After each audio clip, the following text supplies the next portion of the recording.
Hey there, how's it going? This is Jake. I'm the community developer here at Oracle, and in this video, we're going to be looking at how we can deploy a version of Komiser to a Kubernetes cluster using the Helm chart. Okay, so let's dive right in. So we're going to be able to find the Helm chart here in our GitHub repository. This is the group called Hello Oracle, and to find the Helm chart, it's just one of the repositories down here, which is /Helm. Before we get stuck in, let's have a quick look at the other requirements that we're going to need for this particular deployment. We're going to be connecting our AWS account, in which there's going to be a Kubernetes cluster contained inside it. We're going to grab the OIDC provider for that particular Kubernetes cluster, and we're going to register it with IAM. Through IAM, we're also going to create a role which has the recommended policy that we want to give the Komiser pod. And in order for the pod to be able to assume the role, to assume the permissions that the role gives, we're going to have to create a trust relationship between the OIDC provider and the IAM role. And of course, we're also going to need Helm installed, and we're going to clone the repository from Hello Oracle /Helm. Cool, that's all we need, so let's go for it. If we look down here at the README file, we have the steps to do what we were talking about, which is to have a look at the OIDC provider for your cluster. Let's go ahead and do that together. So I'm just going to go quickly over in my AWS account to Elastic Kubernetes service. Here, I'm going to be able to locate, I can see my cluster because I'm in my region, which is EU Central 1. And here, if I click on test-jake, I can see my OpenID Connect provider URL. This is what we're going to need to register in IAM in identity providers.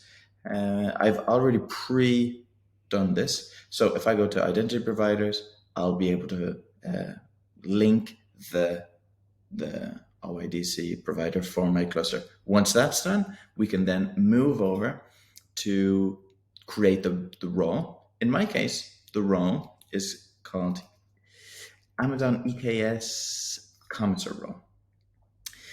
And the role, as you can see, has a policy connected to it, which is called the Komiser recommended policy, which you can find right here. So this recommended policy is a policy in which we're simply going to give either describe and list permissions to a series of AWS services so that we can then grab the data and show it in the Komiser dashboard. Just a word of I was going to say a word of caution, but I just want to say that there's no need to worry. This is a very unintrusive policy. We're simply going to be listing the data in those services that are being used.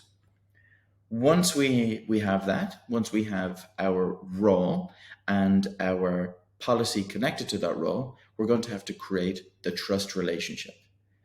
We give you over here the script that we would recommend. Sorry, let's go back.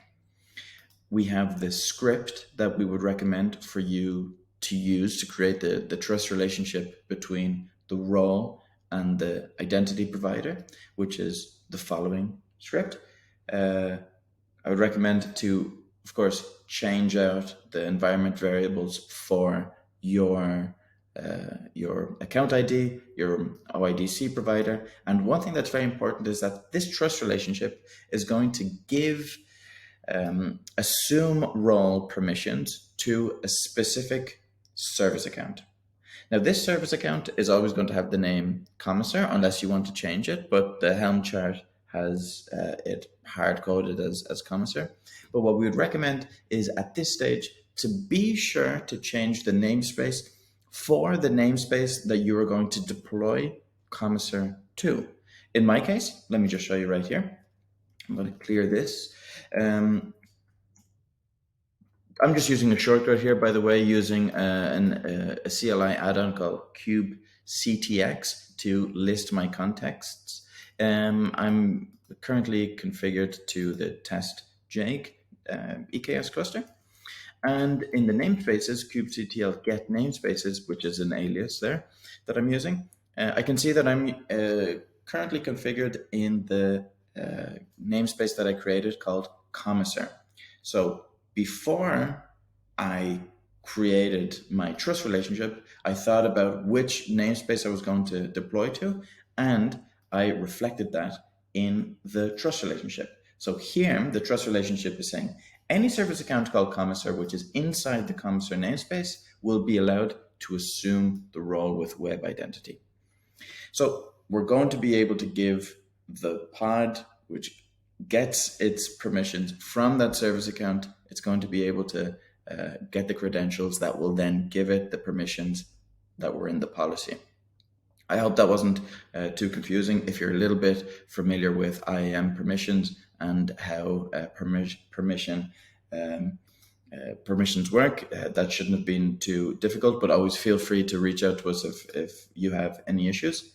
Having said all that, let's go ahead and get this deployed. I'm going to go ahead and grab the ARN for my role for the AWS EKS Komiser role that I've created. Okay, EKS, here we go. So I'm going to grab it here. I've already pre-cloned this repository, which I have right here. So what I would recommend for you to do is the same thing. So I'm going to open up VS Code, in which I can see here that I'm going to have to make two changes. The first change here is in the service account YAML file. I'm going to swap in my the role that I created, and I'm also going to make sure that I'm using the latest tag, the latest image of Komiser. In this case, I know that the latest image is 2.9, and let me just change the version here also. 2.9.0,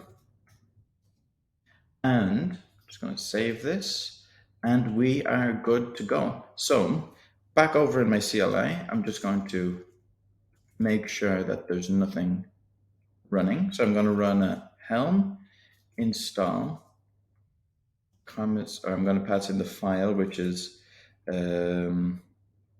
values, and I'm going to call it Komiser. I'm going to pass in the file here. Okay, so I can see that this deployed. Let's have a quick look. kubectl get pods. Here I can see that the pod is running, and I'm going to simply port forward this pod. So I'm going to do a kubectl.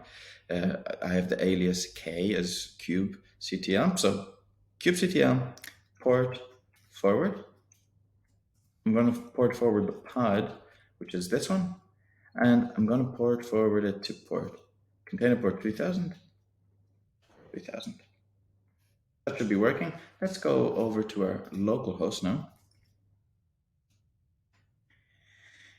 And there we go. At the moment I have it pointing to DigitalOcean, but we were configuring Amazon Web Services, and I can see that the data is correct. I have 9 IAM users. I should see a few compute, a few instances. Let's just give it a second to retrieve the data, and there we go. I can see the expected data that I expected to see. So that is pretty much it. If you have any issues, please feel free to reach out to us via our Discord server or via GitHub. We'll always be happy to help. Thanks a million for watching, and I hope this was informative.